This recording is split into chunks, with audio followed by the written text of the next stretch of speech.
what ever becomes of supporting actors? I looked in the almanac that lists the winners over the past years, and there are 7 or 8 names in the last, well, 15 years that you never heard of again. Well, that's because the people are so stupid out there that they give Academy Awards to people for saying things like sayonara, and then they can't do anything else. They go up for the next picture and they say sayonara, and they say, well, that was, we don't need you for that. Well, that certainly enlightens me on that. I mean, but you look back at all the supporting actor awards and supporting actresses, and a lot of them are people, who really should have been supporting, and they never become big stars. This year, Elliot Gould is nominated for a supporting actor, and I don't think he's a supporting actor at all. I think he's a star, and so it may be the first time, if he wins, that a real star gets, a supporting award.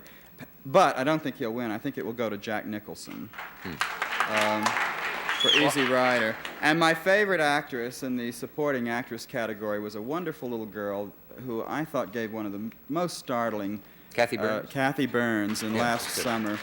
And I don't think Hollywood knows who she is. I really don't think they're aware of her. I think they'll give it to Diane Cannon because she finally had Cary Grant's baby. That's really the way they think out there. And Cary Grant, by the way, is being given a special Academy Award this year just for being Cary Grant. And I don't blame them for that. He's not going to show up. He was supposed to come, and Grace Kelly was flying over from Monaco to give him the award. And she's not coming now because he won't show up, and he won't show up because of some lady is slapping him with a something, and he is afraid to, be embarrassed by seeing his ex-wife, Diane Cannon, who is up for the Supporting Actress Award. So a little glamour goes out of the Oscars again this year, folks. Isn't this fun, folks? But why don't they do one thing? Let me just comment on one thing, and this is, I think, the criminal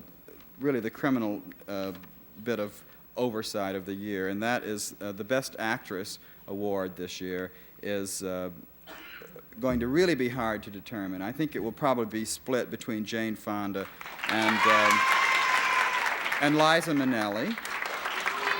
But I think that the greatest performance by an actress of the year was really Maggie Smith in the prime of Miss Jean Brodie. And I certainly think she deserves it, but as you can see from the scattered applause, half the people here have probably not even seen that movie and are not aware of Maggie Smith. Well, they've seen it, but they're just not listening. But I think that popularity plays such a big part in the Well, now I see an Oscars. inconsistency in you, because you say you point out that there's a lot of nonsense connected with the Academy Awards, and then you say that it's a crime that so-and-so didn't win one. If they're so silly, what does it matter who wins them? Well, I think... What does that mean? Well, I mean... What? Now, say that again. Well, I mean, how can it be a crime not to win something that's ludicrous? I think it's a crime for people not to be recognized for their merits and for their abilities. I think that winning an Academy Award really doesn't mean anything. I think that even if Maggie Smith won, it would mean nothing except that she would get more dough for the next picture. How much? Your salary goes up. How much? How really? Well, it depends on what her example? last picture was. How much. I've always heard that your price goes up. But say you made $50,000, or I don't know what it would Well, then be. you can suddenly ask 100 and probably get it. Yeah. You can double your price.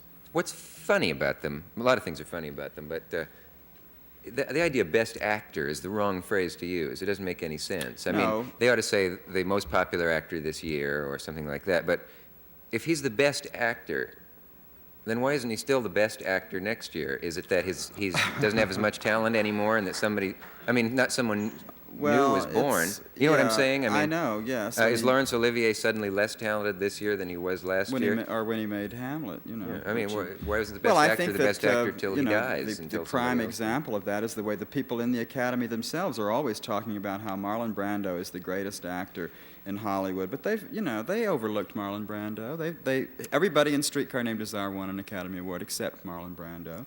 They never gave an award to Garbo. They never gave an award to Spencer Tracy. I mean, wait, they did. I think Boys Town, Spencer Tracy got one, but they never gave an award to Orson Welles. There are a lot of Chaplin. I don't think ever. Chaplin never. No. I mean, many people who. I always have a fantasy that I'm winning an Oscar, and I reject it. And I give it to Chaplin and to Orson Welles and to Garbo. I slice my Oscar three ways. I'm always, if I ever win an Academy Award, I'm just going to, these long-winded speeches that people always they thank their maids and their agents and their mother-in-laws. And I'm just going to say I owe it all to Banaka. Especially if I get one from Myra Breckinridge. I always want someone to say, no one makes a movie alone, and if it weren't for all the little people who got underfoot and bugged us all the way through the film, we could have brought it in a lot cheaper and a lot sooner.